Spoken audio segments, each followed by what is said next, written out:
Sing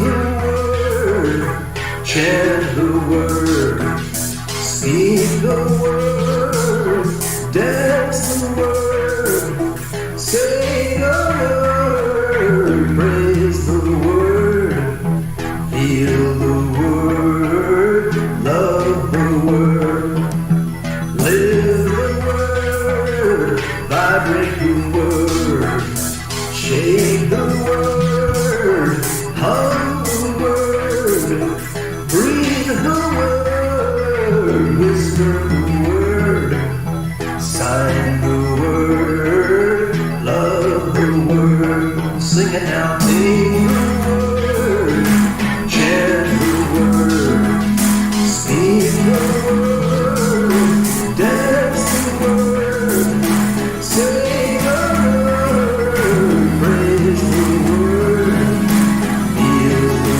word, love the word, live the word, vibrate the word, shake the word, hum the word, breathe the word, whisper the word, sign the word, love the word, sing it now, sing the word, chant the word, speak the word, dance the word, say the word, praise the word, feel the word, love the word, live the word, vibrate the word, shake the word, hum the word, breathe the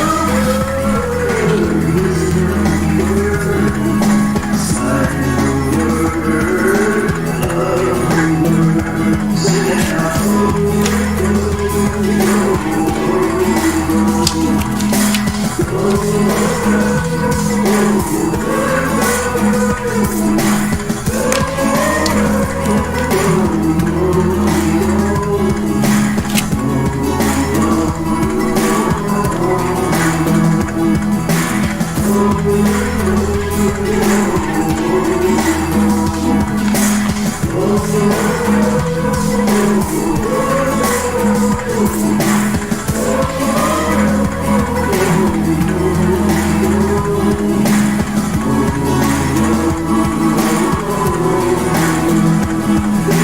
Sing the word, chant the word, speak the word, dance the word, say the word, praise the word, feel the word, love the word, live the word, vibrate the word, change the word, hum the word, breathe the word, whisper the word, sign the word, love the word, sing it now.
Greetings, Starzy. As you can tell, I'm still working on the Astro Doodle.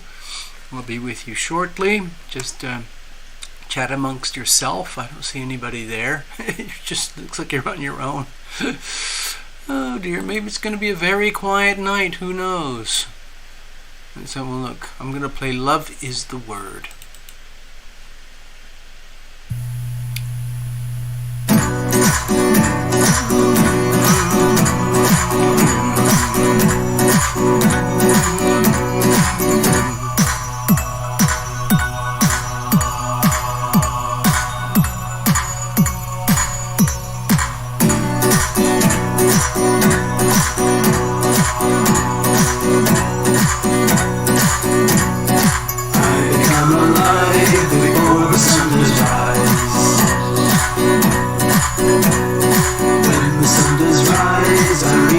For the skies,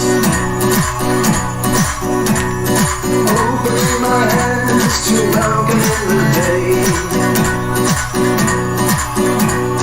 gather in the sun's rays before I'm on my way, and the healing vibrations rattle through my soul, shaking out the poisons, making me whole, casting out diseases by chanting the word. The sounds of the universe by all will be heard. Resonate inside us, love is the word.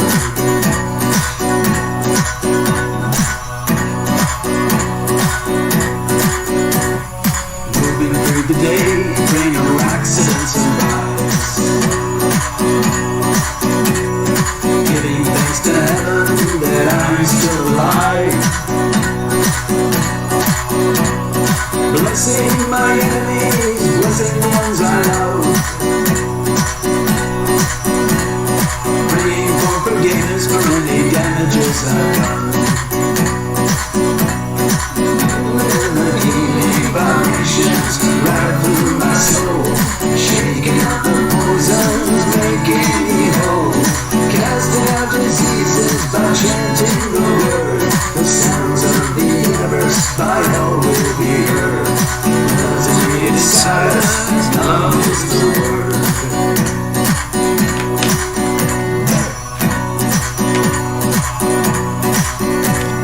Now the day is done and the moon is on the rise. My trials and tribulations all bottled up inside. I summon in the now as I reach up for the skies. I command all fear and shadows be gone before my eyes. And the healing vibrations rattle through my soul, shaking out the poisons, making me whole, casting out diseases by chanting the word. The sounds of the universe by all will be heard. Resonate inside us, love is the word.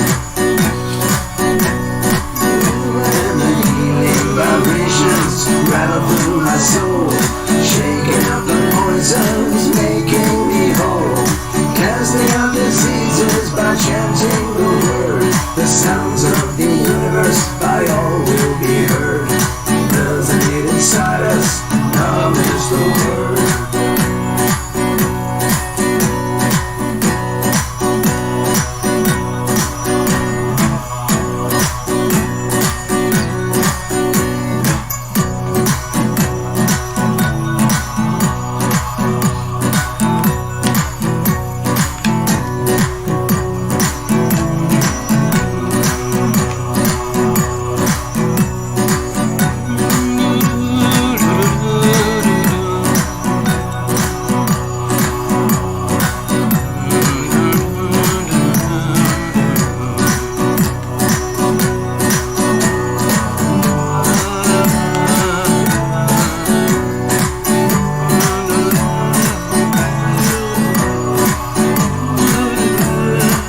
Hello, Esther. Good evening.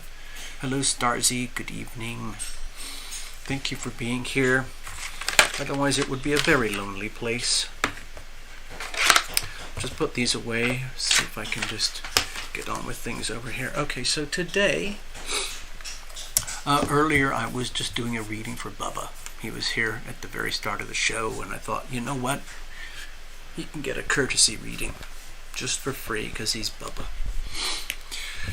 Oh, what a mess. What a mess. Let's have a look. Okay, today is the 22nd. So we're over here. And the eclipse itself, we have another full moon, a lunar eclipse on the 28th. That's over here. That's this one here. But this is also a little bit tricky here because the sun, we're at 29 degrees now at the moment here for the sun. 29 degrees. That's a critical degree for Libra. Extreme hyperstresses when it comes to relationships, for better or worse. Open enemies, for better or worse. Or love, beautiful love, for better or worse. And of course the South Node is here as well, for better or worse. Very difficult situation at the moment with the global South Node in Libra, affecting the whole of planet Earth with tumultuously dysfunctional relationships, as you might have noticed. So, coming up, we are over here. Okay, it's the 22nd. And in another week, we've got the eclipse. And that will be on Saturday night. And we'll do the show on the Sunday night over here. Now, that eclipse is going to be on the Scorpio-Taurus axis over here. Let's put it like this. Okay? So remember, last week we had the Libra new moon solar eclipse, which was right here. Okay, and I got so excited I felt that I had to film it, and I didn't have the proper glasses until the last minute, but even then the videos were just shockingly bad. And I forgot, I should probably take them down. They are so bad. But anyway, at least we tried. And if you did your own research, you could go online and see spectacular images of that beautiful eclipse. I was very, very lucky. I got my special glasses. In fact, let me show you. I have them right here. I was gifted these glasses at the very last minute to catch the last 20 minutes of the eclipse. So you can see, you can't really see through them at all. They're extremely dark, and anyway, so there you go. I was a very, very lucky person. Now the next eclipse coming, of course, is on the full moon. So effectively, the Earth will block out the moon. Am I correct? Is that correct? Correct me if I'm wrong. But anyway, it is an eclipse. It's a full moon eclipse. So actually, if it's a full moon eclipse, then the moon blocks out the sun. Wait a minute. Hold on. Anyway, let's worry about it near the time.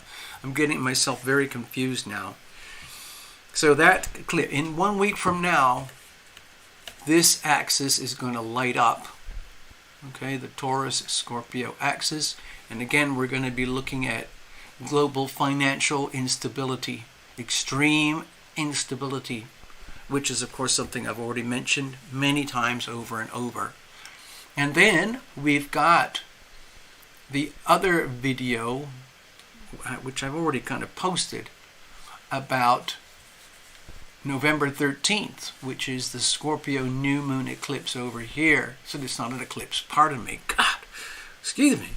Scorpio new moon, which is going to be over here in a very, very hard angle. Again, it's going to be global financial gobbledygook. You know what? I've just had this creepy feeling that I might have totally screwed up on that Scorpio Taurus eclipse. Anyway, I'll have to check it out. So anyway, good evening and welcome. Good evening. It's TarotLumination here. I'm energetic tonight. Well, I've had to do a lot of work. I felt very compelled to put up this new content to basically put some context to what we're doing here on the channel. As you know, I like to correlate the astrology with what's happening with the individual people. Like if I get a personal reading and a client and they want to dive into their personal astrology, oh my God, my sinuses, excuse me. We can do that. I can also do things for the world. I like to look at the astrology for the world as we go through each day. I check the charts every day. I check basically the moon primarily and go from there onwards. Oh my goodness, excuse me. Cheers. I'm trying to deal with these allergies. They're so bad right now. I'm on this new powerful medication and it's helping somewhat, but it wears off, and I should if I take any now, it's going to be a total mess for 40 minutes. So you're just going to have to put up with my sniffles and so on. So, gosh, you have to be so careful with these videos. It's so easy to screw up on the astrology. Thank you, Esther.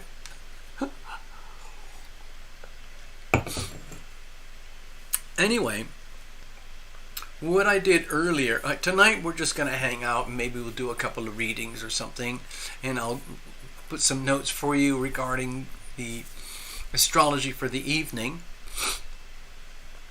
But I like to kind of go off on my tangents where I talk about world events and things, and some of you know I tend to have fairly conservative views, but again, it depends where you stand. Some people think I'm a radical extremist. It depends on everyone's definitions. I consider myself just like an artist, musician, writer type of character. I'm interested in the esoteric arts. You know, we do a little bit of mediumship and tarot and astrology, and I think of it as like an alternative form of healing, because you know the healing really comes from here. And once you start getting used to these notions that we are impacted by the movement of the planets. Obviously the sun, it gets hot, it gets cold, it gets night, it gets day. You have the seasons and so on. You have solar cycles every 6,000 years, every 11 years, and so on and so on. Climate gets hot, climate gets cold. Climate gets hot, climate gets cold.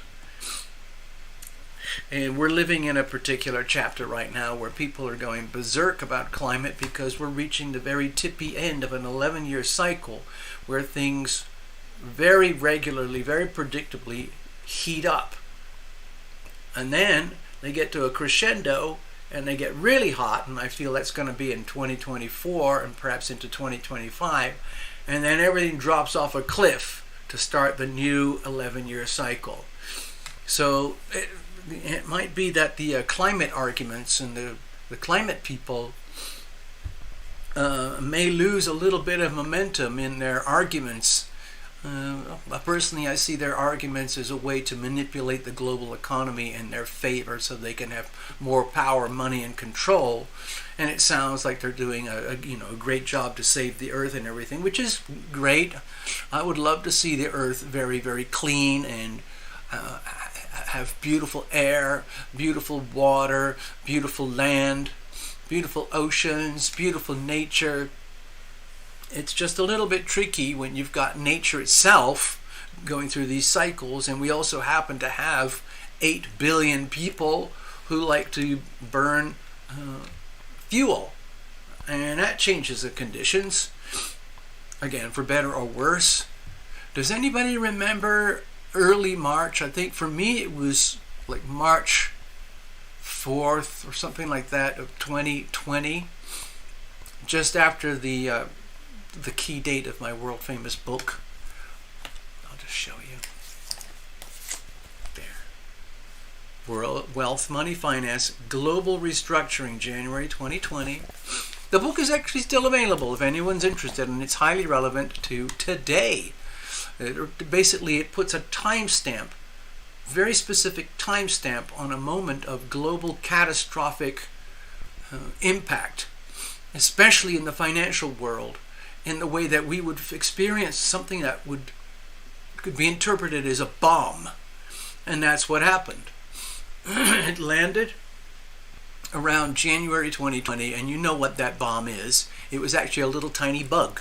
Number 19, bug number 19, and they spread it all over the world with a hose, and then they, so-called fixed it, it's the arsonist and the fireman type of situation. There's the arsonist dropping the bomb because they think it's a really good idea for business, and then they think, well, you know what? There's this terrible thing happening. We better put it out. Oh, so the fireman suddenly appears. They are one and the same, interchangeable. The arsonist is the fireman is the arsonist. It's an old story now. It's been going for 3 years. And the story has lost momentum, and the people who make all their money and get all their power, money, and control from those kinds of events are looking for something new. And the latest things, of course, is World War. So we've been talking about it, and I'm going to go to the charts in a minute to do a little bit more of an illustration. That if you do your own research, you'll find over history, and again, I'm not a historian or anything, I've just learned lots of bits and pieces from my brother. He is a historian, and just from studying what I can of finance and global finance. And war is business. It's big business if you're a warmonger.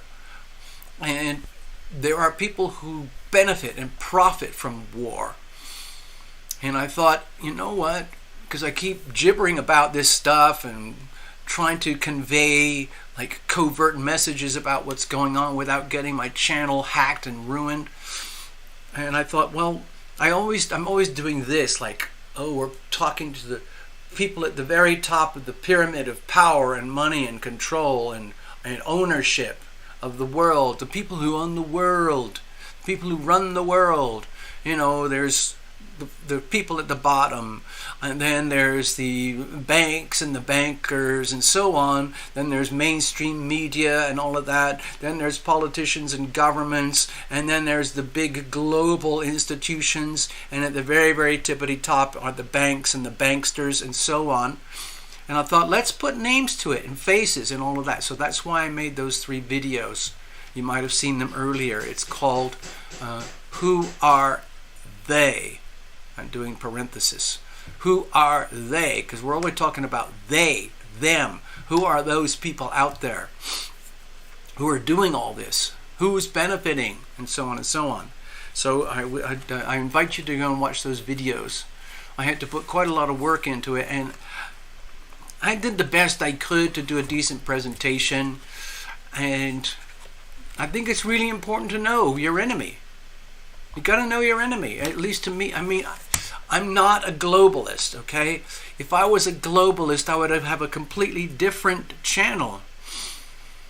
And I would be talking about the splendor of of them and what they do. I would be talking about all the wonderful, wonderful gestures that they do for humanity, for people around the world, saving people here, saving people there, rescuing people over there, bringing happiness and unity and diversity and equity and inclusion for everybody on earth. So everybody's happy all the time, and everybody has a little bit of everything. It's all a big pile of BS, as far as I'm concerned. And I just wanted to share my opinion. So that's that. All right. I think maybe they're not as organized as you seem to imply. Well, you've got a very good point there, Esther, because they're not organized amongst themselves. There are different entities, and I call all of them they. And they all come under, I guess you could put them all under the heading of globalists. And they all have different variations of their version of globalism and how it's so amazing and how it's going to work for them. But in fact, in some ways they clash with each other. In some ways they're actually competing against each other. And in some ways they're actually coordinating with each other to attain these goals. And a lot of times the goals that they are aiming to achieve are nothing to do with what they say they're going to do. It's very much about what they can present to the world that they're going to do, where in fact they're trying to subvert and pervert something that I value very highly, which is personal freedom, my sovereign self, my right to be me, my right to my own thoughts, my own opinions, my own feelings, my own outcome, my own decision making, all of it, for better or worse. Freedom. In other words, freedom. And what they want is tyranny. Globalized tyranny. Basically a choke chain on every one of us, but it's invisible. You don't know it, but it's effectively like a massive prison camp. Anyway, I went talking about all of that in the video. Let me go to the charts for a minute. Let's go to the stage and we can kind of play around a minute. So another reason I felt obliged to make these videos recently about these relationships and who are they. They, I believe, the way I'm trying to convey is that they represent the other. There's you over here in your Aries North Node, your sovereign self, which is where you need to be. You need to be as self-oriented, self-contained, self-evolved, self-aware, self-ownership, self-integrity, self-authenticity, self-freedom, self-truth, self-power, all of that over here. And every time you give it away, you give away your power, your money, your control, your integrity, your trust to someone or something else that is not you, you are harming yourself. And it's becoming very, very obvious now in the global banking system. We, as the innocent, we the people, have been conditioned to entrust our power, self-control, money, wealth to these institutions over here.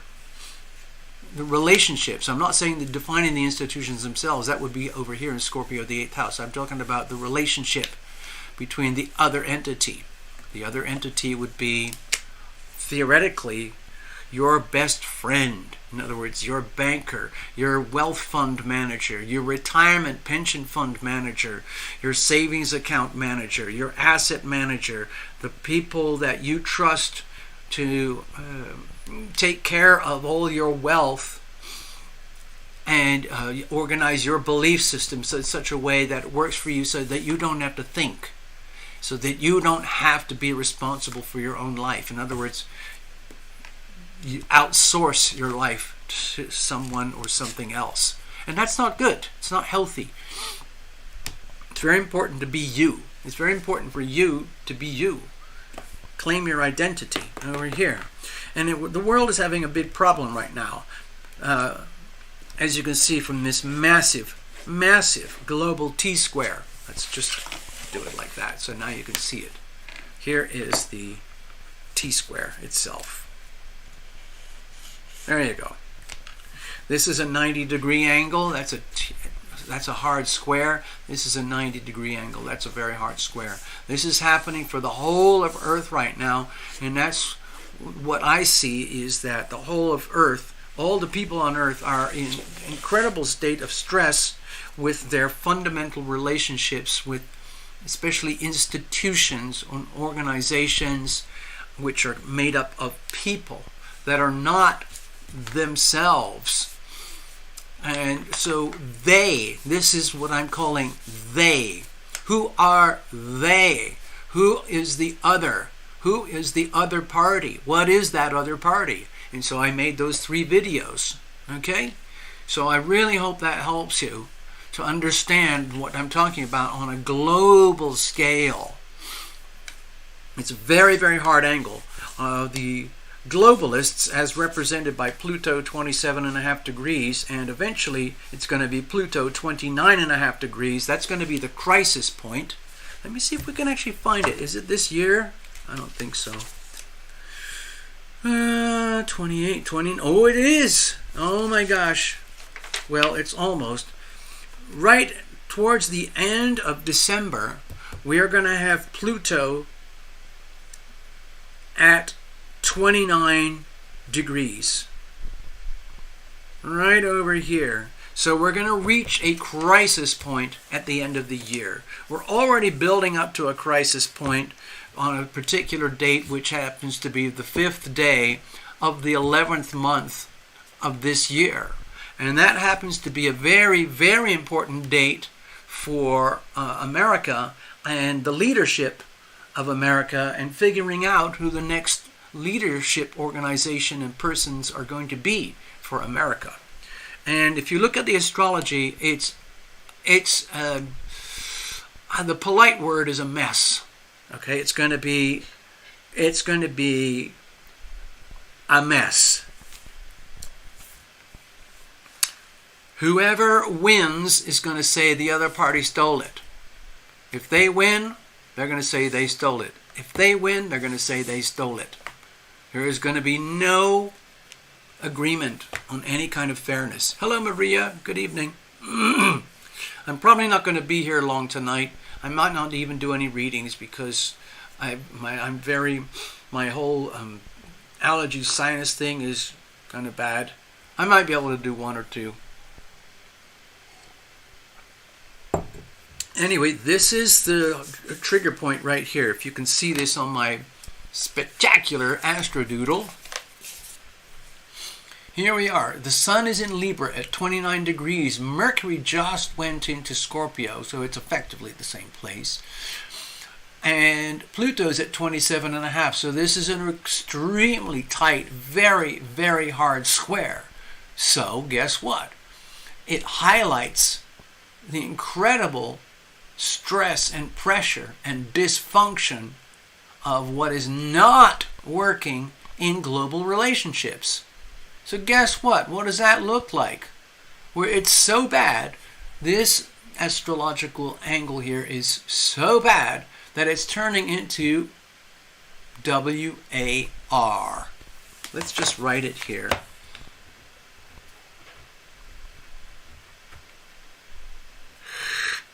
Okay, this angle here, this is the 90-degree angle here of super hyper stress. Now it's going to fade off in a few days, but it's going to become a little bit different when we get the Scorpio new moon over here. So that's in what, 3 weeks or something. And I already did a video about that. I think I put a warning sign, warning, warning, warning, about the number November 13th. So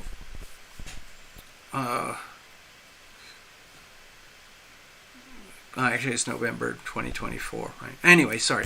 I already did a video about that. That's a whole other chart. Anyway, so this is what we're looking at right now. It's this is so bad it's turning into war. And it's getting so bad that it's basically churning up everybody. Billions of people on Earth are getting really pissed off and angry and violent. So people are starting to see this word in the mainstream media. If you can believe that. The mainstream media are actually daring to use that word. It's been around for quite some time. As far as I'm concerned, it started in January 2020 with the currency wars between CHINA and USA.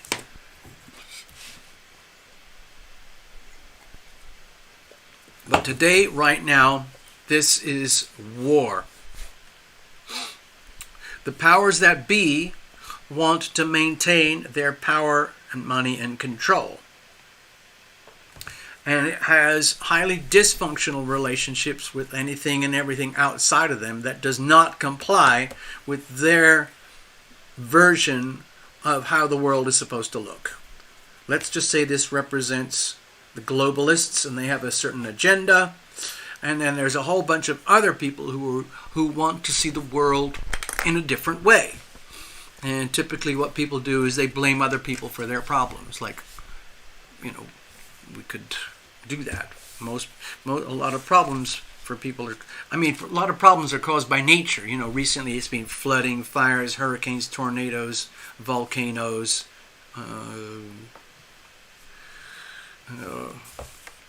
what are those? Yeah, that's what I meant to say. And that's just nature, and you got to deal with it.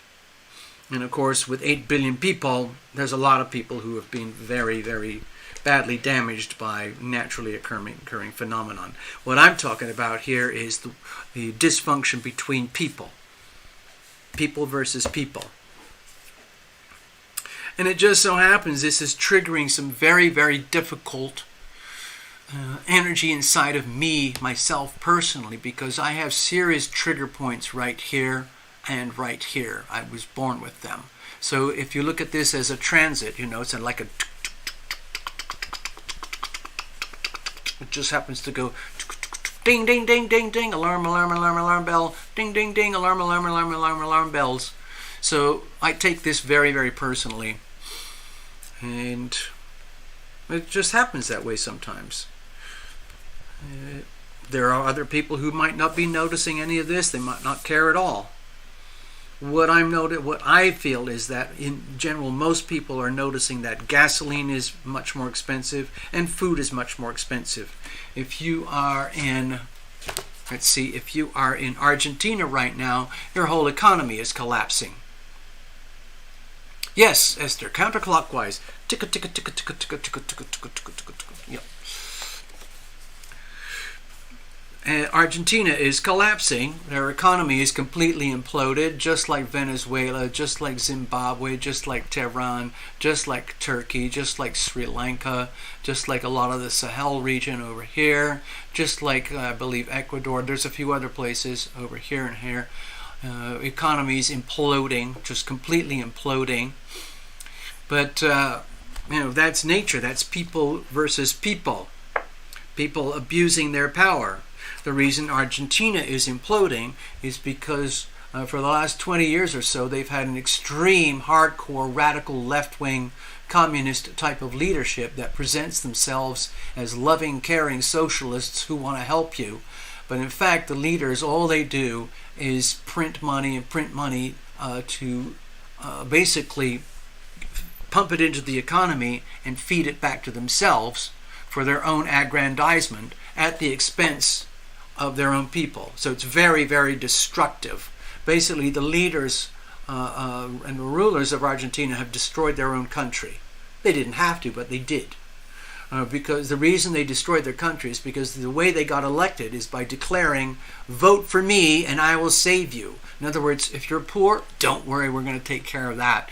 If you have a crappy home, we're going to fix that. If you're having difficulties with your job, don't worry, we're going to fix all that. If difficulties with education, with health care, we're going to make universal health. We're going to make everybody happy, and we're going to just make it happen. Kapoof. And so the way they do that is they institute all these like social programs, and then the problem is how do you pay for that? Oh well, we'll just print more money, and print more, and then print more and print more, and of course the inevitable happens. Their currency collapses, and their Argentinian pesos or whatever they're called become worthless. Oh, I can look at that. Hello, Tina. Sending money. Okay. Yeah, there is. Okay, so right now, let's look at this. WW3. A lot of people are not going to say we're not there yet because America is not involved yet in a hot war. But we are in a proxy war. We have the proxy war over here in Ukraine right now. But nobody's paying attention anymore, except unless you're a very damaged Ukrainian. And then we have the war over here. Let me see if the map will focus. Please, map, please focus. Come on, little map. You can do it. Where is it? Come on. You've done it before. There it is. Okay. Okay, there's the little tiny little place called Israel in Gaza. There's a very hot war there right now. And of course there's the war building up over here. So the United States is involved in each of these, whether we like it or know it or not. It's proxy wars where we're getting closer and closer to a hot war. We've already got billions of dollars flowing over here, billions flowing over here, and billions flowing into here.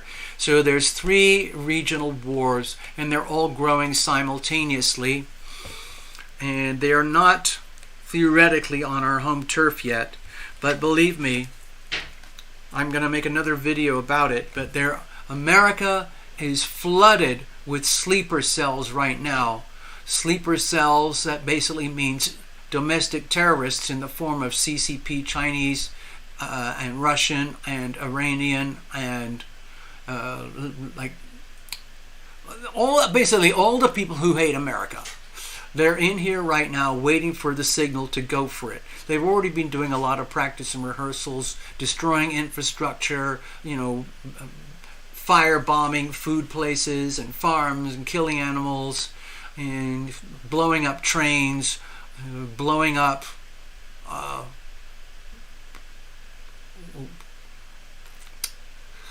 what else are there? Food, like food factories and things like that. Lots of arson. There's tons of arson and fire going on all over here, basically scaring the poop out of everybody. A tremendous amount of network and infrastructure hacking.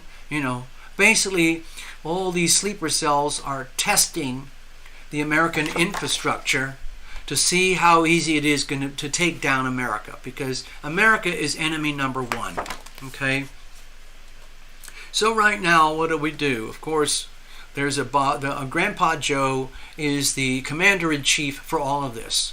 And the folks over here in Russia are seeing that he's a very, very weak traitor to his own country. He's funding the war in Ukraine. Arms are moving from Ukraine through dubious channels, ending up over here in Gaza.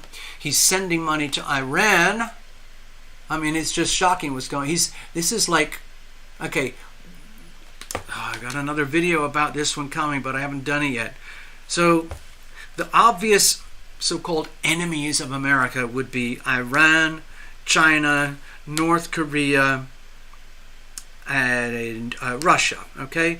And what do they all have in common?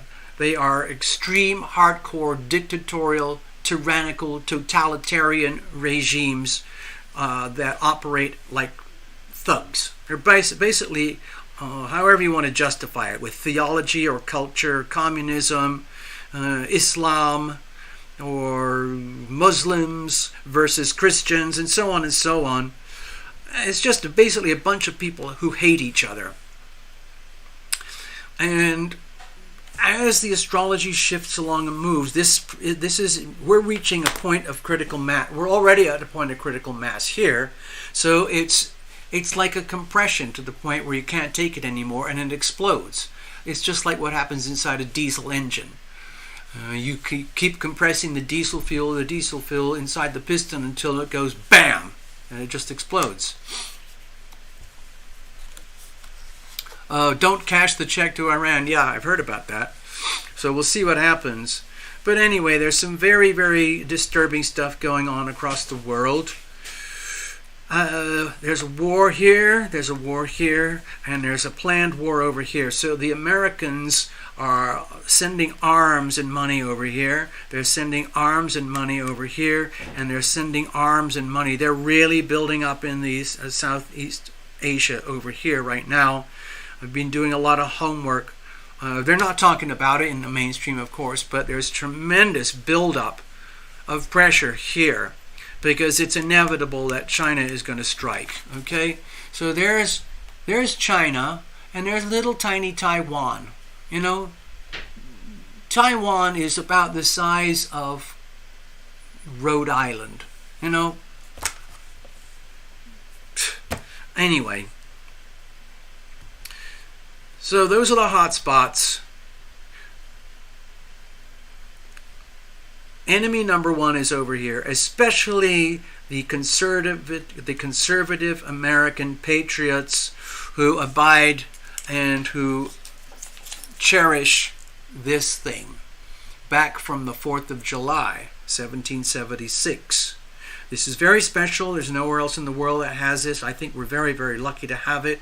This is effectively dead at the moment, and we're looking for ways to revitalize and reconstitute the Constitution and redeclare our independence from all the tyrannical monsters. So that's what's going on. And enemy number one is a collection of about 90, maybe even 100, well, let's call it 80 million Americans who affiliate themselves with what's called, they're now called, I probably shouldn't say the word. Anyway, they tend to be very conservative, and they like the First Amendment, freedom of speech, and they like the Second Amendment, which is there to back up freedom of speech if we have to, by having the right to protect and defend ourselves using very powerful tools that shoot pointy things out the other end. So it really, what it amounts to is the war is between about 80 million people over here and a few billion people over here. And the war pivots around these globalists wanting to create globalized tyranny. They want to be number one. Okay, I'm not going to get into, you can watch the videos for all of that stuff. I don't want to scare people tonight. We're just here to have fun and do a couple of readings and hang out. Right now, I feel really sad for Canada because it has been completely communized. It's completely infected and almost completely destroyed from within by the WEF and the CCP. Australia is in a very difficult position. New Zealand is in a very difficult position. Same thing. They have strong allegiances with China because they have to for their economies to keep going. On the other hand, the culture from here to here and here to here, here to there, is very, very different. There are pretty much everywhere in here, everywhere in here, everywhere in here, everywhere in here has been infected by these folks here, the CCP. I called it an infection. They call it the BRI. I call it just an infection. The BRI is the Belt and Road Initiative, which is another word for crippling tyrannical debt trap. In other words, hey, we're here to help you. In fact, if you don't let us help you, some of you are going to die. How do they initiate and execute these BRI projects? It's through bribery, blackmail, corruption, betrayal, coercion. Anyway. So there you go. I'm having a little bit of a rant. I really need to double check some of my videos and reports because I can't afford to get my dates wrong. So right now we've got coming a lunar eclipse with the sun in Scorpio and the moon in Taurus. Okay, that's coming in about a week over here. Over here, okay? And then 1 week after that, oh, wait a minute, where is it? And then on the 13th, on November 13th, we've got the Scorpio new moon over here, which astrologically looks very, very difficult to me. And I made a video about it. I'll probably have to, access it again, use it as a reference point again nearer the time. We've got time.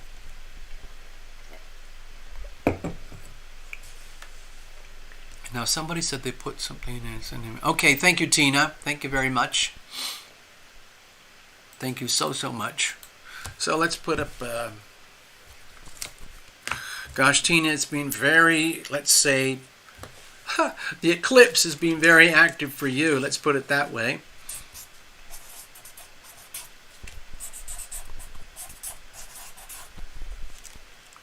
Thank you, Tina.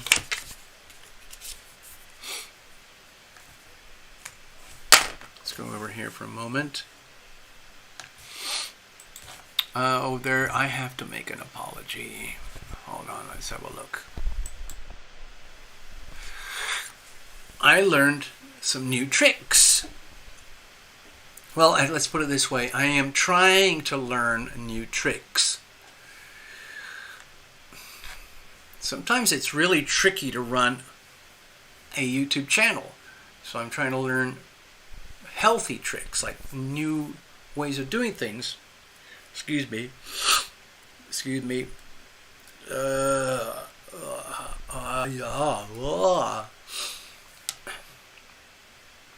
And so some of you might have noticed I've been loading material onto my alternative platform at RUMBLE. As you know, I was shut down for a week simply because I put one link into one of my videos to invite people to come and visit me on my other platform, which I guess is technically a competitor to this platform. So even as tiny as this channel may be, the sensors and the algorithms are still watching, okay? It's like those facial scanner things. They can scan millions of people and they can pinpoint you, just like that. Oh my gosh, Tina, this is exciting. Oh my God.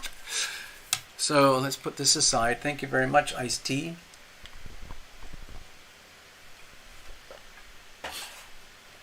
It'll keep me hydrated for a little bit.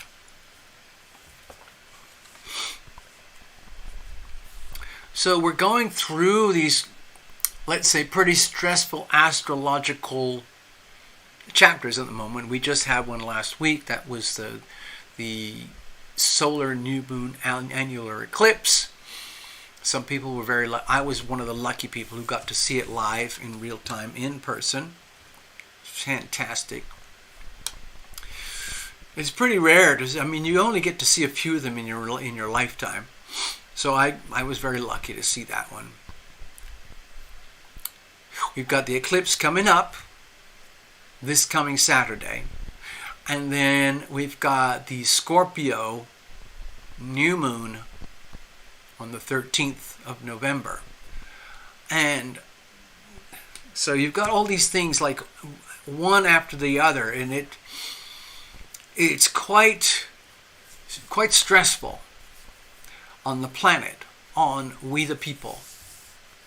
And it doesn't even matter which people. It doesn't mean even if you're one of them, if you're they, whoever they are, even if you're one of them, the stresses affect you just as much in one way or another. Of course, it's a little bit different if you've got money or a lot of money. You can be heavily insulated from some of the things that are going on right now. But otherwise, the stressful influences are still there. And also, in history, there are, if you think of it like Shakespeare, what is it, like all the world is a stage, from that play As You Like It, where there are characters who have to play the villain and characters who have to play the good guys. And it makes me wonder, why would anybody incarnate in a particular lifetime specifically to be a villain? I don't really know too much about how that stuff works. I mean, I've done, mediumship. I've been over to the other side and come back, and I've helped other people with their, let's say, their needs, their requirements for mediumship, where they wanted to talk to a dead uncle or something like that. But in my opinion, behind the veil on the other side, there are a lot of parallels and similarities to what goes on here, except that it doesn't have the material substance that we have. And if you read a lot of the reports, there's this sense of beauty and freedom and lightness. That movie, like The Unbearable Lightness of Being, it's so lovely. Like, why would you want to come back to planet Earth if it's so lovely on the other side? Well, apparently the soul wants to evolve and go on journeys, and some of that can't happen unless you incarnate as a human, apparently. So that's one of the theories. And so let's take, for example, George Soros. Party at Tina's. Yeah. Like George Soros, he probably thinks he's a saint. He's trying to save the world, you know. And all these other people at the top that I described in my videos about who are they believe that they are really wonderful, wonderful people. They really do. They actually believe in their own, what I consider BS. They believe their own BS.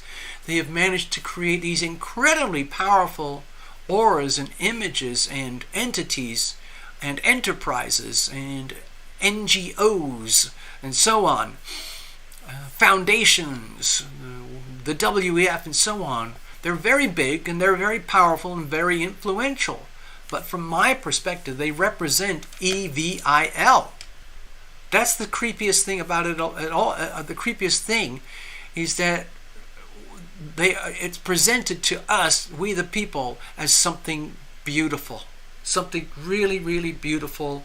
All about the wonders of harmony and happiness for we the people, so we can all live in harmony and safety and comfort. And then when you discover what goes on behind the scenes, it's disgusting. It's disgusting. And there's some very, very bad words that I could use, but they will probably flag my channel even more, so I'm not going to use them. But very, very, very nasty words for some of these people. And those are real people.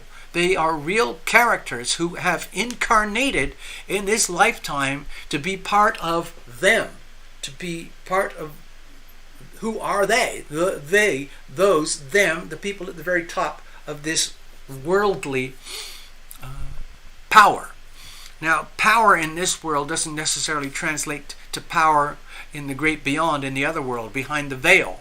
The real power is here.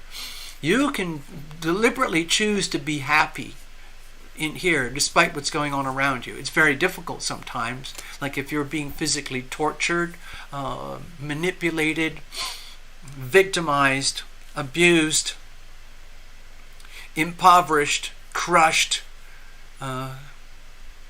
in ways that I would say are not fair or not legal. It can be very, very painful, and it might be very tempting to give up your sovereignty, give up hope, and just comply with whatever they say or whatever they want. And that's what's happening in certain places across the world, especially China. There's about 1.5 billion people. Let's see, 1 billion plus. Okay, there's about 100 million in the CCP. And everyone else is outside the CCP, and there's 400 million that don't want anything to do with the CCP. So that's basically about 1.2 billion people who live in utter oppression.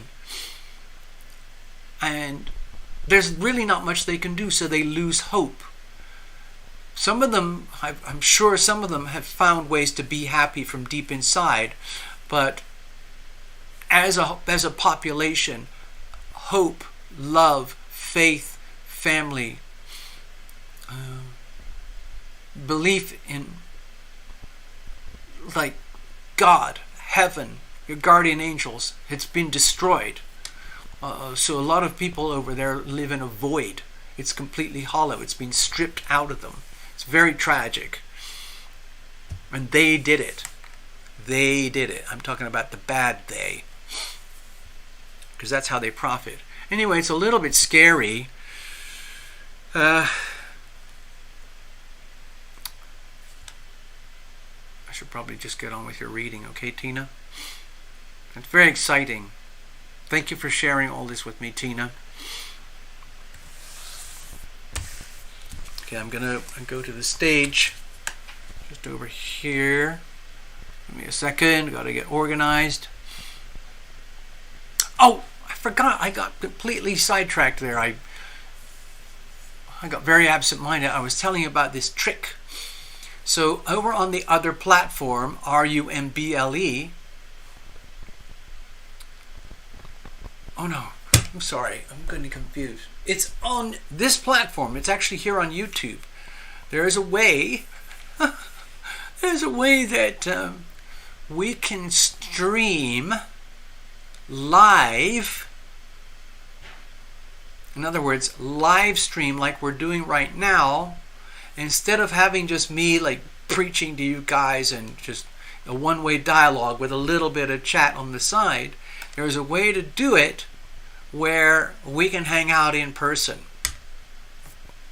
You would be on camera, live.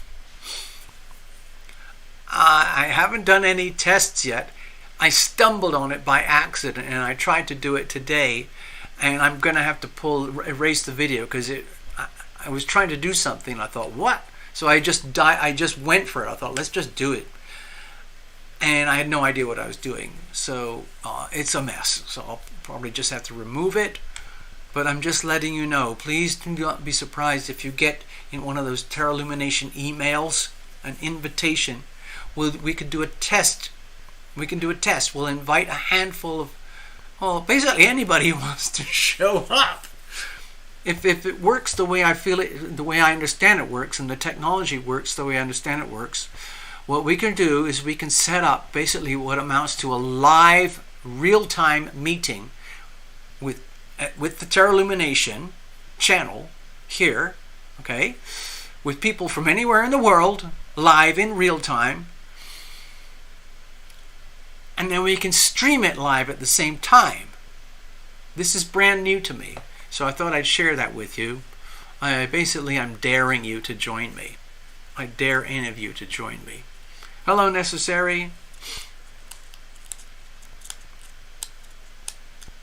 So yeah, I stumbled on that, and I wanted to let people know there's a stupid video on my channel that I haven't had time to erase yet, because it's just a mess.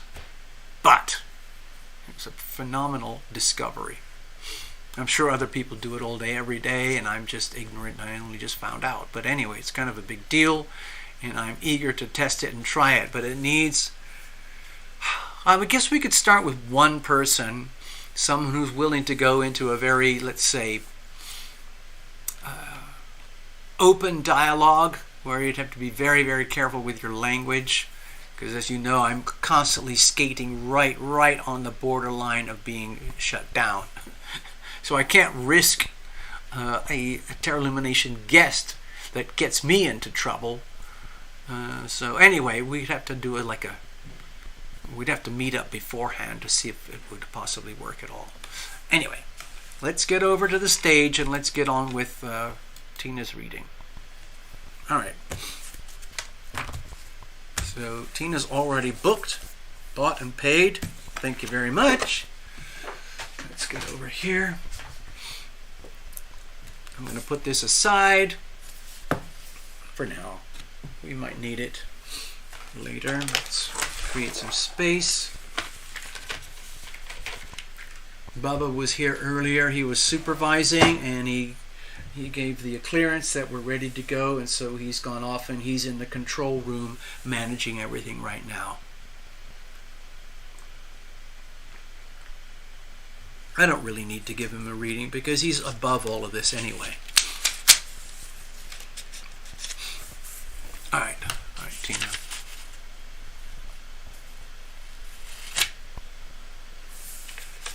Oh, thank you, Necessary. You have to do Microsoft Teams every day. I've heard of that.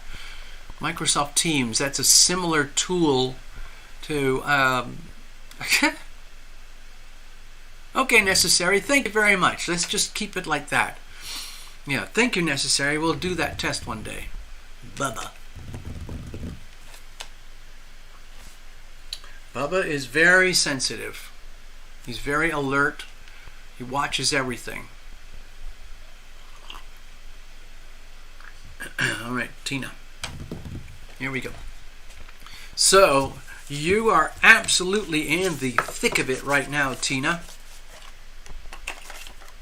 We had a little bit of an exchange during the week, and everything is like ticking along. It must be, I don't know how to imagine it. I mean, you're going through so much. Like, like almost like a roller coaster, all of it happening simultaneously. Esther, I would like a reading if I have any current. Okay, let's say it. Okay, Esther, let's do that. Let's just say this is the, we'll wrap it out for all the credit. I know you loaded up. It was almost like running a bar tab. Thank you, Esther. So let's close out the bar tab tonight officially. This is it. Thank you so much.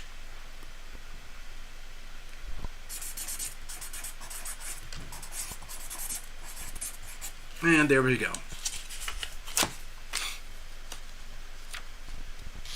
All right, we'll come back, okay? I just want a nice clean stage so we can work with Tina over there. Ooh, yeah, walk-in bathtubs. I've used those once. I had some friends in New Zealand, and they had one of those. Really cool. I've seen them. They don't have to look ugly. They don't look ugly at all. I've seen them where I've seen that it's basically like you walk into the bathroom and there's a section over to the side. Maybe it has curtains or a glass door or something, or a slide or something, and a walk-in bathtub. Oh, that's different. I was thinking of like walk-in showers where there's no bathtub at all. The bathroom is the shower. You walk into the bathroom, and then there's the flat floor where you have your toilet and your sink and some cabinets or something, and then off to the side you have a shower area, but there's no bathtub. But what you're saying is walk-in bathtubs. I don't know about that. I guess what's like a side door that opens and closes with a rubber seal or something? Well, last call. Cheers, yeah. All right. All right, let's get to it. All right, Tina. Walk-in bathtubs. Well, you know what, Tina? I thought the flooring looked very intriguing. It looked like oldie worldy brick. Like paving, you know? Oh, I know what you're talking about for old people. Yes. Of course, you don't want to open the door to the bathtub when it's full. Maybe you could get like a combo thing. Maybe there's a walk-in bathtub and a walk-in shower. I don't know. I'm not an interior designer. I'm not a bathroom remodeling consultant. So I don't know. So look, let's just shuffle it all up. Cards are well shuffled already. Thank you very much.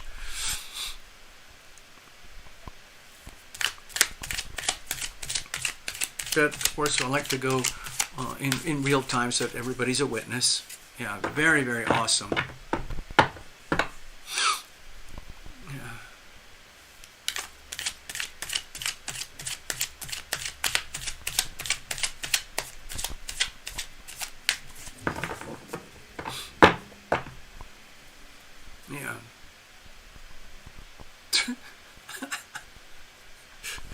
Yeah, I see the chat. I see it.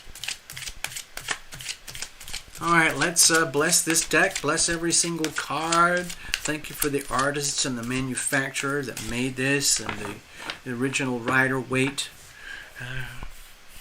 team. And Pamela Coleman Smith. And she was the actual original artist. This is a derivative deck based on the Pamela Coleman Smith Rider-Waite deck. It's just beautiful. I think I might have told you, some of you might know this, but there's Love Triber. She comes here pretty frequently. She does readings as well, but they're completely different. They're based on, what does she call it? Cartomancy. And they actually use a traditional Las Vegas gambling deck. You know, hearts, clubs, diamonds, spades, and all of that. It's very interesting stuff. All right, here we go.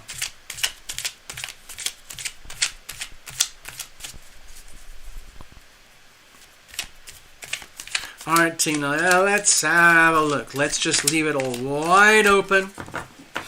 What kind of messages do we have here for Tina tonight?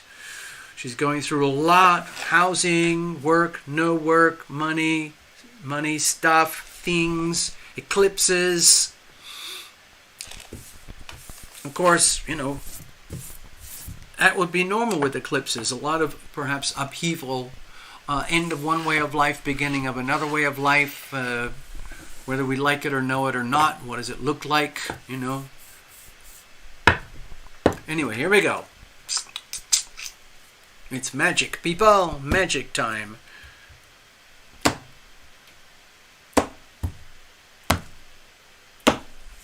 Alright, what kind of messages do we have here for Tina tonight?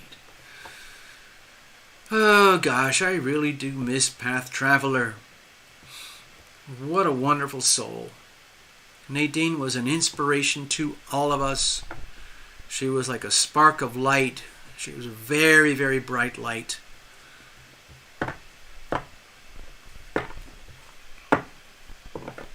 Anyway, here's the situation. Let's make sure the cards are right. Here's the situation. Here's the challenges. And here's how we're going to deal with it all. Let's have a look at the external influences. Of course, I almost always default to the planets unless there's a certain exception that makes sense. So what we've got here, Death card. So this is, actually I think this is very beautiful. This is all about transformation. The death of one way of life and the birth of a new way of life. One can't happen without the other. It's the chrysalis. It's the butterfly, the chrysalis. Sorry. Start again. It's the caterpillar, the chrysalis, to the butterfly. It doesn't go the other way. It's evolution. So, let me see if I can show you. It looks different on different decks, but on this deck here, I don't know if you can see it, Tina. Let me see if the camera will pick it up. There it is. Do you see it? That beautiful horizon on the other side. So don't be scared. It could mean basically a, yes, my card. It's your very own card. It's often associated with Scorpios because Scorpios in astrology represent the energy of transformation, birth, and death.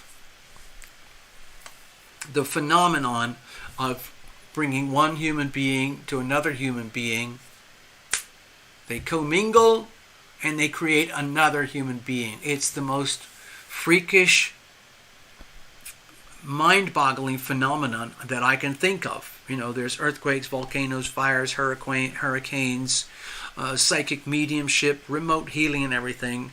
But the phenomenon of creating another human is mind-boggling. The same thing with trees, or squirrels, or dolphins, or scorpions.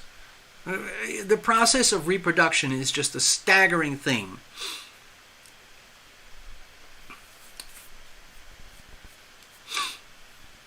So you're going through it right now. This is actually very symbolic. I think it's very appropriate for you.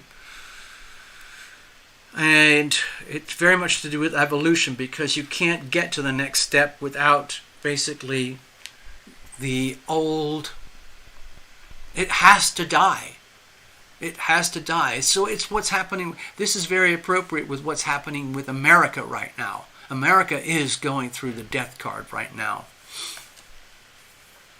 And a beautiful new horizon exists on the other side. That is my belief. It's just a little bit of a scary journey to get there because people are terrified of the unknown. All right, let's have a look. What's the situation itself?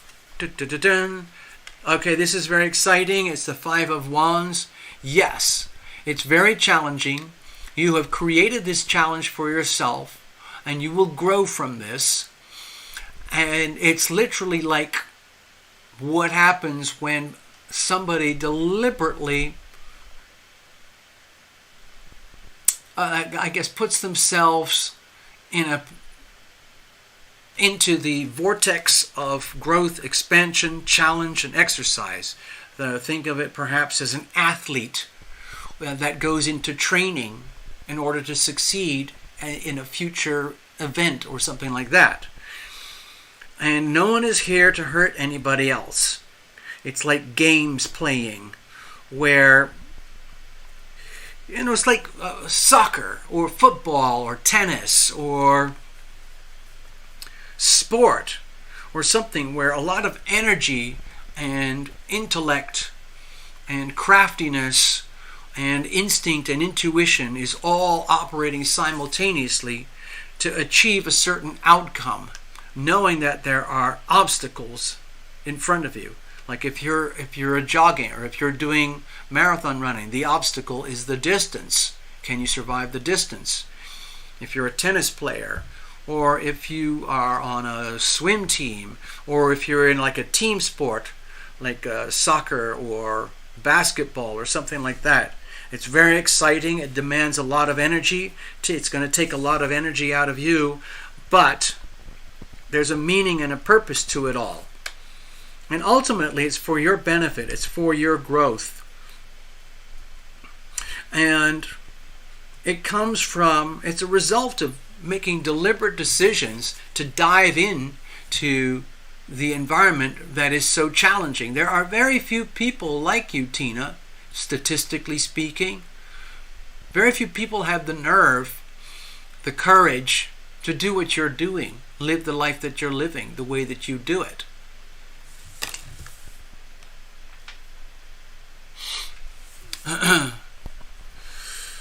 But you're doing it. Think of yourself there, right in that one. That's you right there, Tina. Can you see that one? Right there. And there's your environment. All the challenges around you. Now that's eclipses. Eclipses sort of come along. Bam! Oh, now what?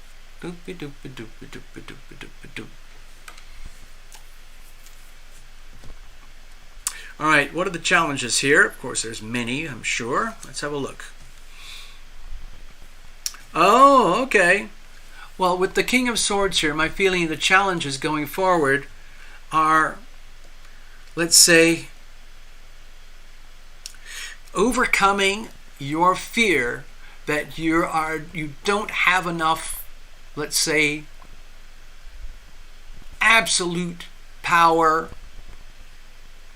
to succeed the way that you need to succeed, And you know deep inside of you that you're going to have to borderline be ruthless in your environment, in your world, in order to prevail and succeed and come out the other side. It's not going to be a quick, easy fix, when you're dealing with houses and things like that, jobs, money, all these big things. They tend to have like very long trajectories. So, like with the King of Swords, if we focus on the house, the excitement and everything that's going on, look at that! Oh my God! And you got accepted into a vet tech school. That's freaking awesome. Oh my God, what a life. So you might have a deep fear that, my God, have I really got the brains, the capacity, the authority, the integrity to prevail and maintain my posture, my strength, my wisdom, and my goals enough to execute the goals and get it done. In other words, be your own boss, be the authority, and actually get this done. I mean, you're already doing it. It's just that you're doing it in big chunks and very huge. You're doing them in chunks, and it happens to be very big chunks, all of it simultaneously. So it might be a little bit scary, like, oh my God, how on earth am I going to keep this together? Is this really, really happening? Am I actually going to be the boss of my new life, or am I going to be subservient to external authorities that continuously, and events, circumstances that continually crush my authority? No. That's a fear, because you've had so many challenges. recently, especially in that regard, very crushing challenges. So it would be very natural for you to feel fear going forward about whether you can keep it together. But I don't think you would have this unless you could keep it together. How are we going to move forward with this? How are we going to deal with this? Because it's exciting but scary. All of this is exciting but scary at the same time. Let's have a look. So, tread very, very carefully. With the Eight of Swords here, let's follow on from the King of Swords. Let's just put out an alert here with the King of Swords. Like, it's very important to be aware that maintaining this very high degree, the ultimate degree of authority, integrity, honesty, and truth, it's almost like it's inevitably going to attract challenges. Because you want things to be just right. In other words, you like being the boss of your own world. And it's about time you got to be the boss of your own world in such a way that's, let's say, much more appropriate and much more suitable to you. For example, this new house and this vet tech school is going to take you on a completely new trajectory of life, which was probably, my guess, it's going to be a whole new chapter. I think, basically like a whole new world unfolding in front of you, where you are going to be able to optimize your talents and gifts and resources better than ever. But you're still going through that vortex of change, caterpillar, chrysalis, butterfly. You're going through it now. So in the process of going through it, think of it as transformation, transformational energy healing. You are healing simply through the phenomenon of living your life, turning from the existing Tina Miller, going through the chrysalis phase, and coming out the other side to the butterfly phase. You're not there yet. Let's just designate this Eight of Swords as the chrysalis phase. So you're going through multiple internal and external changes that have to be endured as you are testing yourself, so that you can come out the other side like this again. The boss of you.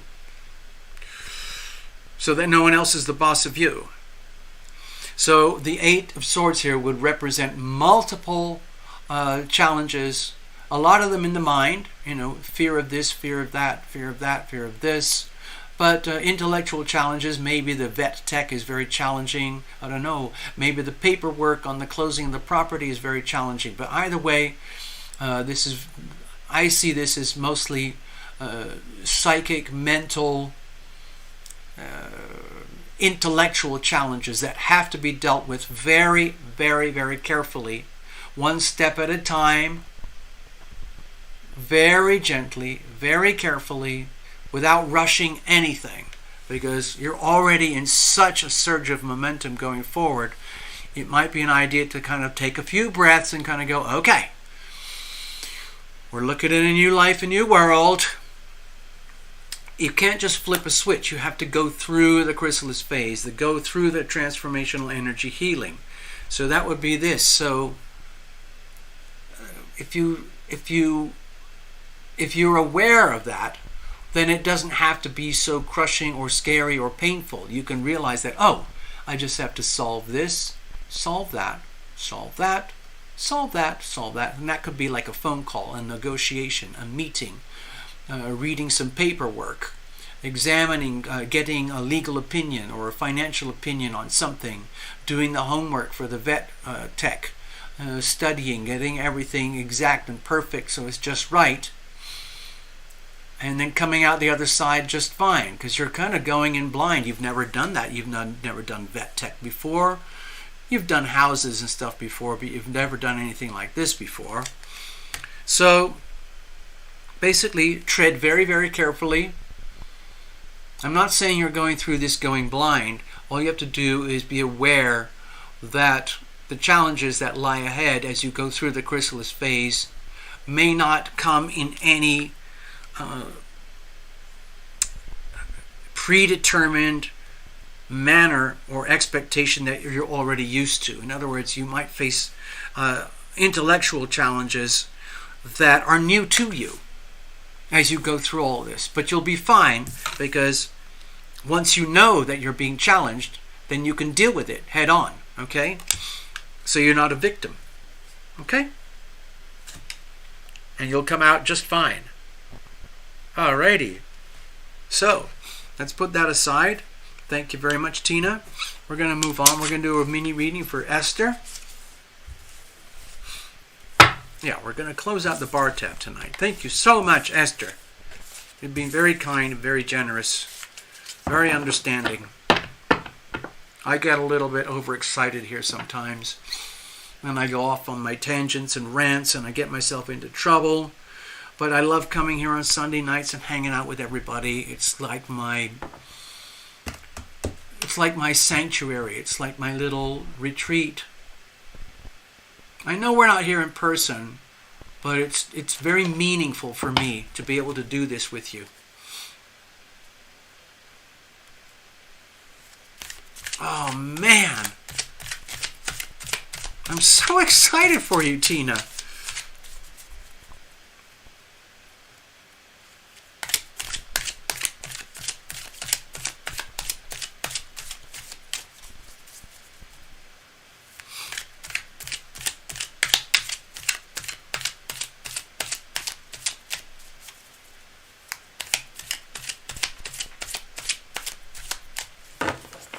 Of course, you're already, well involved with animals. You've got your big furry friends as it is. Let me go over here just a second.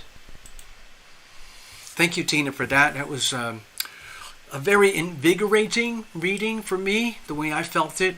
I felt really good about it. I kept thinking, wow, this is exciting. It's scary. It's dynamic. But it's good, okay? I almost feel like I'm some kind of sports coach, and I'm getting you prepped up, and I'm, saying, okay, Tina, you can handle this, you can do it, you've set this up for yourself, you're going to be fine, you're going to encounter this and this and that and that. Don't let yourself get sideswiped by this, and don't forget there's a problem from that side coming over here, and don't forget about those things, and don't forget about those, because it's all going to come at you, and you won't know when, why, where, how, or from who, or anything like that. So stay on it, okay? You're going to get through this, okay, Tina? It felt like coaching. Anyway. So we're going to read for Esther now. All right, Esther, if it's okay. I don't see too many notes here, so we'll do a blind reading. There we go. Which I love to do. Cheers, folks.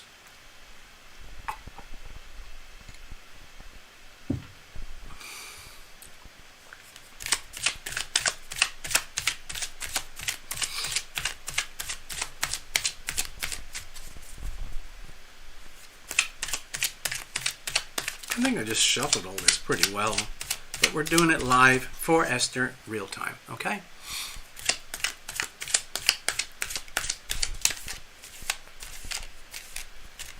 Oh, by the way, where was I?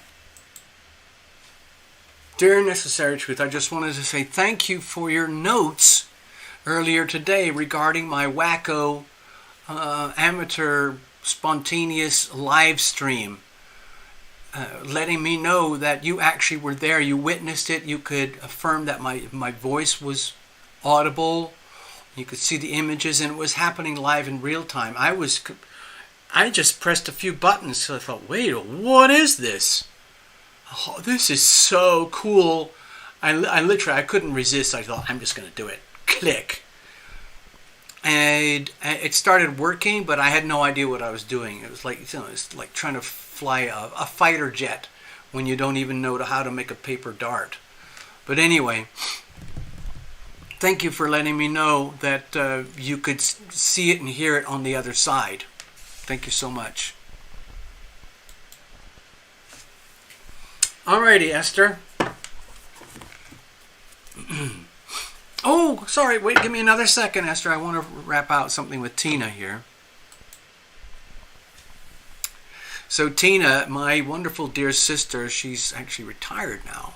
She was a vet doctor for like 30 years or something. She's ultra super highly qualified. She has so many letters after her name, like PhD of vet this and Dr. vet that and Masters of vet, whatever it is. She was like one of those brainiac types, but she was also very physical, very practical as well. And eventually all the surgery got to her. It became very difficult on her hands, and having to stand up so much and lean over to do surgery on animals and stuff. But she had a good team. And being a vet tech is no small thing. I mean, it's just like, how do you deal with a screaming cat, or a very sad bird, or a very, very large dog, or a little creature that came in from a roadkill. My sister had to do a lot with things like cows, sheep, goats, and farm animals and stuff like that, as well as pets. But anyway, it's very exciting. I'm happy for you. Just wanted to share that little side story. All right, here we are. Again, Esther, we're going to do a live mini reading just for you. There we go. Cards are very well shuffled. Let's see, what kind of messages do we have here for Esther tonight? 22nd of October, 2023, Pacific Time, Las Vegas, Nevada, USA. While Esther is up there near Buffalo, New York. Here's the situation. Is that two cards? No. Here's the situation.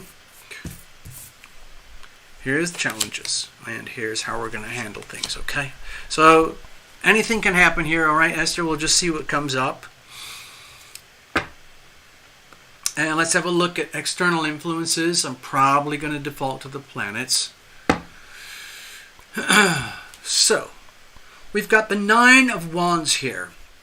My guess, it's a random guess. I'm not going to say I know for a fact. But my guess is that it just so happens that this very, very, very intense, challenging alignment right now is affecting you in a personal way. It's extremely personal. Now it's been going on for days and days and days, okay? Because we had Mercury and Sun and Moon moving through here recently, and then we had the Moon moving through over here in Capricorn and very close to here recently. So there were a lot of trigger points. Starting, stopping over here, and that time period coincided almost exactly with the build-up of the warlike energies in the Middle East. Because sometimes it becomes humanity, people in general, reach a point where they can't handle the relationships in a healthy way, and they resort to violence. I'm not saying that's happening in your world with the violence, Esther. What I'm suggesting is that these 9 wands here simply represent just an agglomeration, a build-up, a cluster of multiple versions of the same stressful axis here.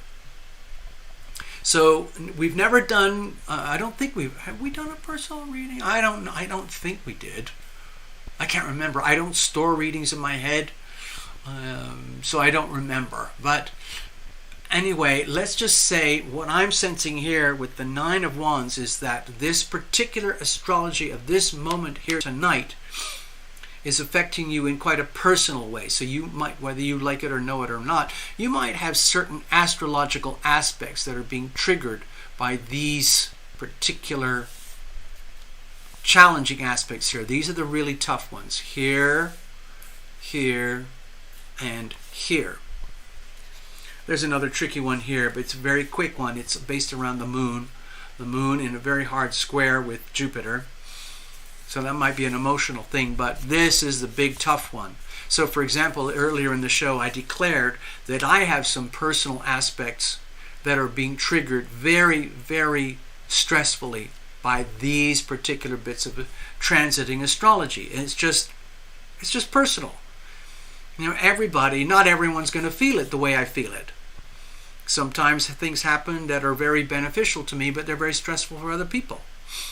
So anyway, this could feel like, when I see the Nine of Wands here, let's see, I can show it. It's almost like, it's like just a pile up of difficult, challenging events and circumstances. Some of it might be to do with relationships, because relationships have such broad reach across our lives, a relationship with your banker, a relationship with family members, relationship with yourself in the mirror, relationships with siblings, relationships with, investments, with the local community, whatever it might be.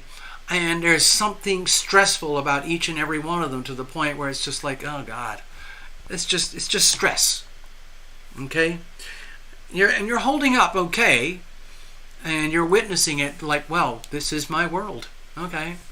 It's not like you made this happen, but it's there, it's part of your life and your world, so you have to deal with it and accept it, because that's what it is. Maybe another day with another reading, you'll have some blissful, harmonious card over here. Who knows? Right now, what's the situation itself? Okay, so with the World card, this is a very powerful indication. I think that coincides very closely with the eclipses right now. Remember, we just had the solar new moon eclipse. We're coming up to the full moon eclipse, the lunar. We had the solar new moon eclipse last week, and we've got the lunar eclipse this coming Saturday. So it's beginnings and endings. Okay, it might feel, because eclipses are like evolutionary gateways, where let's just like, whoa, what just happened? Like, look what just happened with Tina in her world.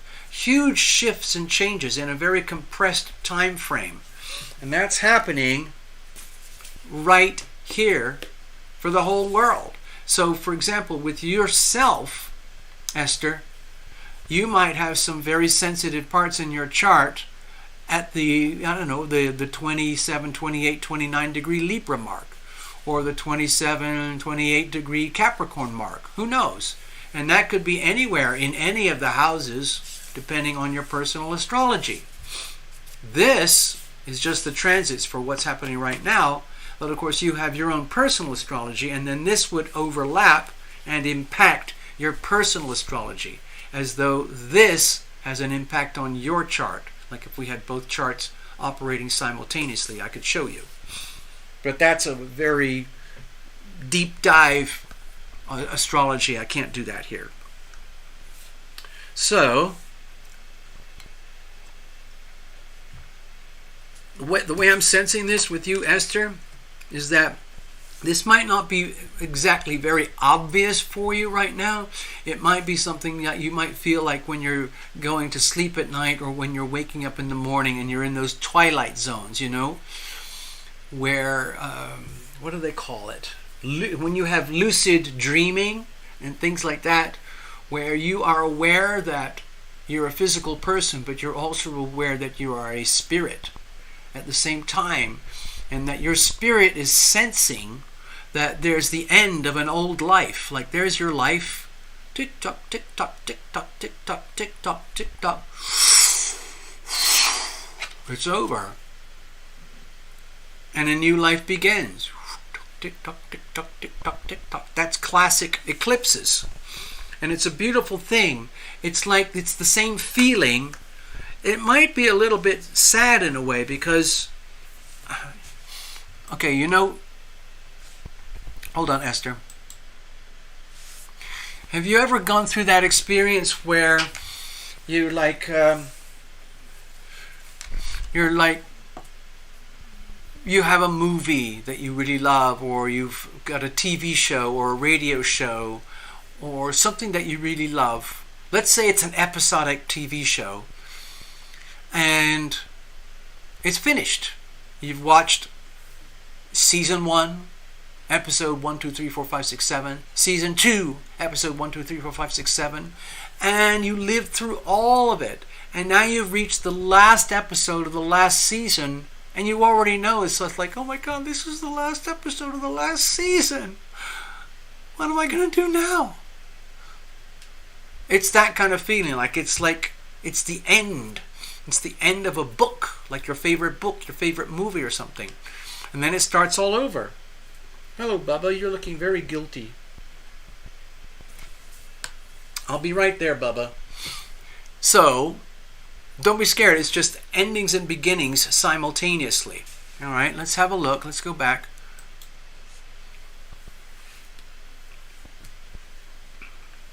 It's a beautiful card. Let me see if I can show you, see if you can get a full close-up. Let's have a look. That's pretty good. Yeah, pretty clear.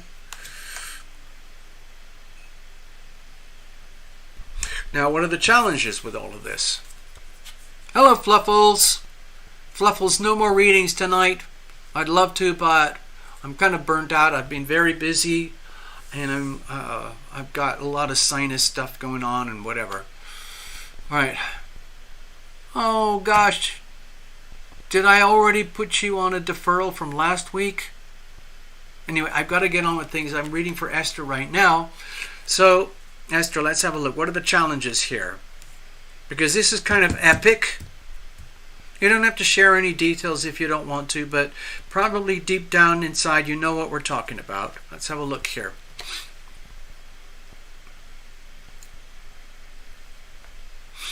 Gosh, I don't know if you lost someone recently. Maybe someone in your life, in your world. Someone who was very dear to you. Perhaps a male. And maybe, I don't know, I'm just sensing something.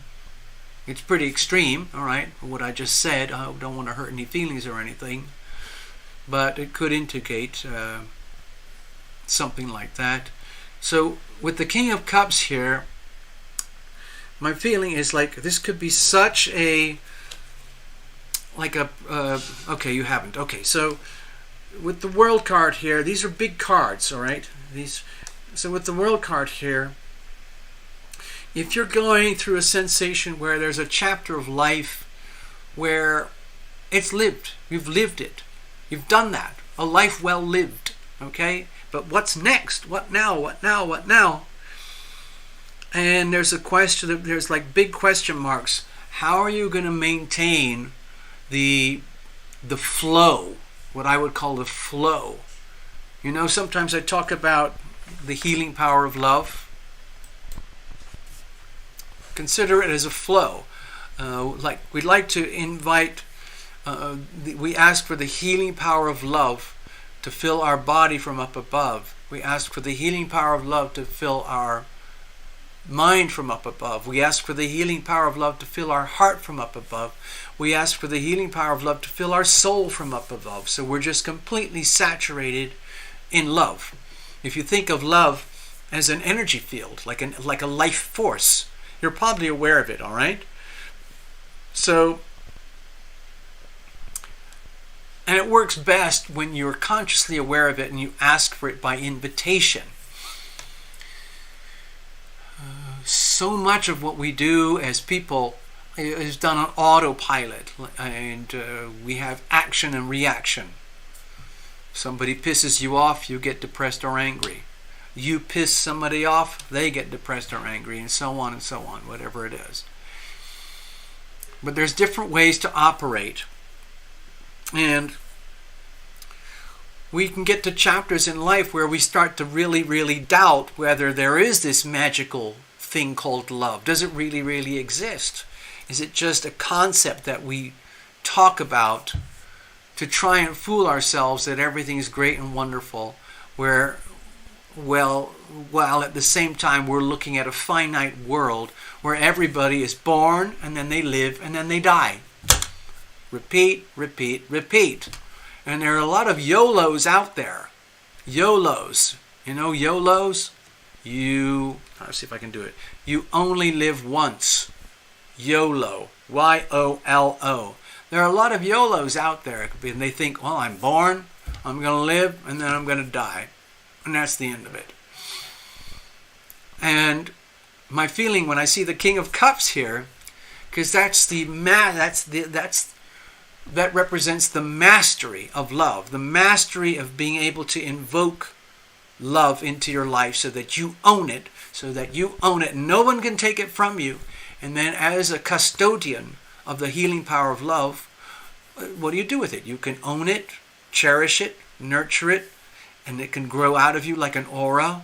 You can share it and put it out there. You have to own it first of all, then you can be loving and then be loved. It's physics. It's pure physics. You have to own it first of all, especially by invocation, and then be a good custodian, a good shepherd of the love that you keep inside of you. Then when you own it, love is as love does. Then you can live by example, being loving and being loved. What that looks like in detail, that's a whole other thing. But anyway, what I'm sensing right now is you might be at this kind of cusp, this point in life where, you've had a life well lived, but there's this tiny seed of doubt, like, oh my God, what if it's true? Maybe if we're all YOLOs. Oh no, that would be a disaster. That would just be awful. In other words, we've all been conned. All the religions of the world telling us that there's something bigger out there. And we've been conned. What if it really is true? We're just a bunch of YOLOs and we're just born, and then we live, and then we get died. We just cremated, we get buried, and we turn into, I don't know, stuff, dust. And that's just a very scary thought. So for some people it's so scary, it's just inconceivable. I cannot possibly be a YOLO. There must be God. There must be heaven. There has to be. There has to be. But what if there isn't? Oh, that's awful, awful, awful. I understand, okay? I'm glad you have no doubts. Let's have a look. Going forward, how are we going to deal with this? Look at that. Ha! Wow. So you've got the King of Wands here, Esther. So what this is telling me, that even if you did have even a microscopic doubt that love is real, however you want to define it, whether it's having a boyfriend, having kids, having pets, loving your family, loving your whatever it is you might love, and then thinking that, oh, that's just a transient feeling. It's just like an animal emotion. It means nothing because we're YOLOs. Even if you have just a fractional moment of doubt, it doesn't matter, because the way to go forward is almost like, my feeling is that you're already at a level of mastery. You know how to deal with doubt. You know how to deal with the endings and beginnings of the different chapters of your life. So for example, with the World card here, you're already at a point where you know that even though one chapter is over, there's a new chapter beginning right now. I call them lifestyle package deals. Like, I had a relationship with so-and-so in this town, in this city, doing this job with these ways of behavior and these ways of understanding. And then it all stopped. Bam! It was the end of that world. And then I had to start a whole new life, a whole new lifestyle package deal. And then again and again and again. It's one of the phenomenon of my life. But with the King of Wands here, it's like what I'm saying to you in the reading is that, don't worry, Esther, you already know this in yourself. You already are the master of living in your power, maintaining your integrity, your inspiration. You already know that, okay, TL, thank you very much for reminding me that, maybe there's a certain chapter that's over and we're going to start again. That's great. But don't worry, I can handle it, and you're going to handle it. And the reading is affirming to you that you're going to be just fine because you're already a well-seasoned expert at creating inspiration and like integrity and leadership inside of your own life purely through your own integrity, through your own willpower, the will to live. I think of it, it's called the will to live. It's a very, very powerful force. There are people who have it as a gift, and they seem to be able to overcome phenomenal challenges, with health or finance or family or culture or whatever it might be. A horrible car crash, surgery or something. Or they die and they're dead for a few minutes and then they come back again with a whole new life. Anyway, you're perfectly aware of the challenges. You know you can handle it. It's almost like you're an observer of your own life right now, looking out at your life and your world. I've been there, done that. It's okay. I can handle it. Yes, maybe. It will be. Let's put it this way. It's so nice to have affirmation, isn't it, Esther? Could be nice to know that you're okay and that you're going to be okay by choice. You can choose to do that. You can choose to be that way. Basically, be the boss of you and be an inspiration to others. Living by example. A life well lived. Living by example.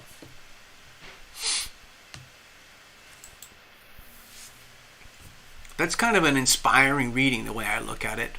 So despite all the challenges, it's still good. Okay? So you can take that with you to the bank. You're obviously aware that you're not a YOLO. You are not a YOLO. You are just the opposite of YOLO. You're very aware that there's a big, beautiful, great beyond. And it's right there. It's right there. Thank you so much, Esther.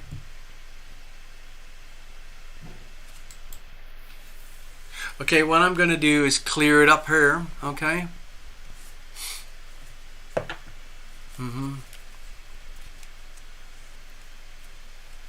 Okay, we have a bit of a problem here. I'll tell you what I want to do is I'm going to wrap it up because I don't want to suffer from burnout. Yeah, those were exciting, great cards, weren't they? Oh dear. God. All right. Thank you so much, Esther. Thank you so much, Tina. It's been a pleasure to read for you guys. Just clearing the deck. And I have to wrap it up because I've been working a little, maybe overdoing it. Okay? So, Esther, we'll follow up next time. If you want to create a bar tab, that's fine. However you want to do it. I get it. Alright, so I'm going to wrap it up. Hello, Kaylee. Oh, you just got here. I know Fluffles just kind of got here, but I have to wrap it up early. So, is anybody seeing in the chat what I'm seeing? Oh dear, oh dear.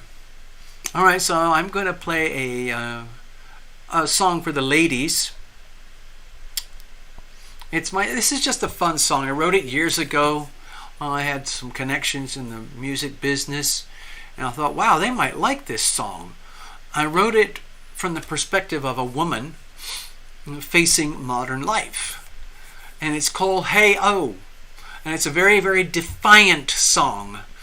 It's the energy of womanhood, essentially saying to the world of things that don't work. Because every day we're facing challenges, okay? Thank you, Maria. Sorry, Kaylee. Maybe one day Kaylee will do a reading or something. If anybody needs to connect during the week, we can do that. It's a little bit more time consuming, so it's a little more expensive. Please allow for that on your donations and everything. But I'm available to do readings later on in this week.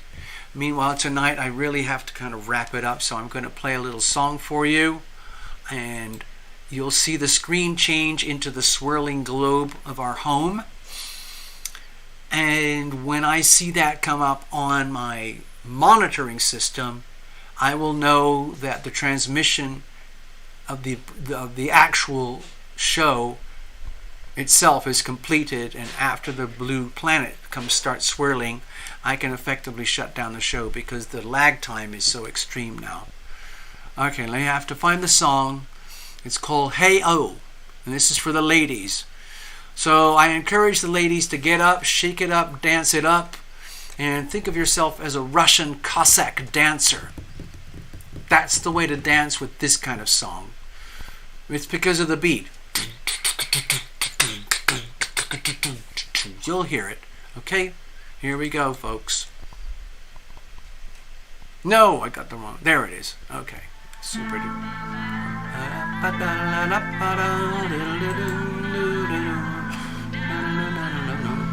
It was one of those days where everything goes wrong. My hair fell out, my heel broke off. I slept through my alarm. I missed the bus tonight to school. My stalker walked me home. I sprayed his face with mace and then he left me all alone.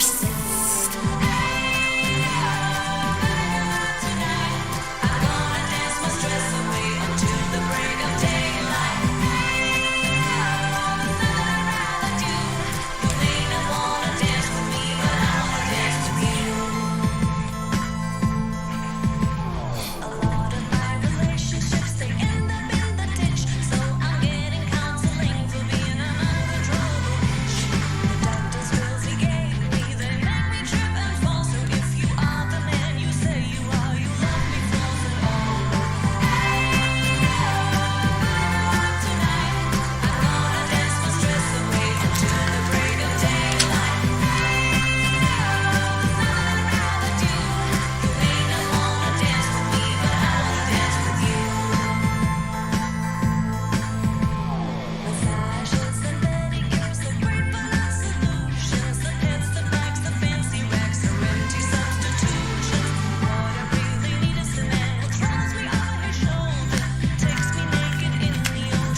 Okay, we are rolling. So, this is the birthday It's present from this is Astro. kind of a personal song, but I'm going to share it anyway. Okay. Okay? It's a slow waltz, so get all cuddly and old-fashioned. My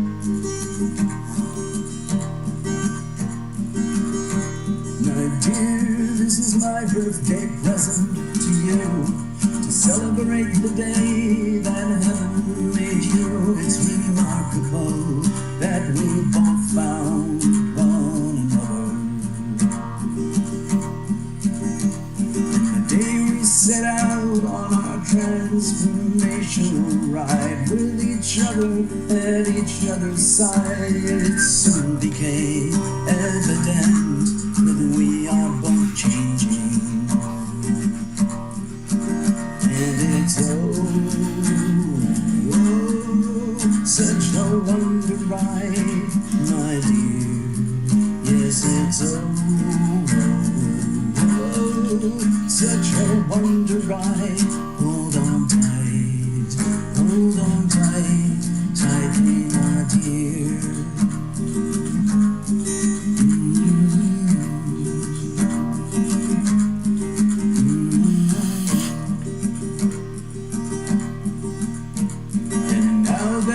Journey, it starts to unfold in a multi-dimensional world of untold delights that truly defy the imagination. You've naturally taken it up on yourself to document all of the nuances that go to make up a story of extraordinary proportions. And it's such a wonder ride, my dear. Yes, it's such a wonder ride. Hold on tight, tightly, my dear.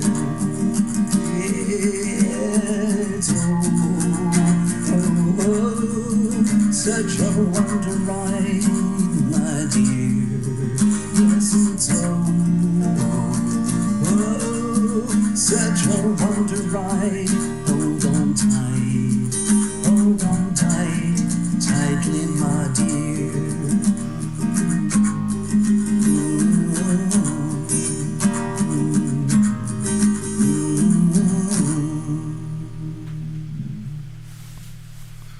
So there you go. Hope she likes it.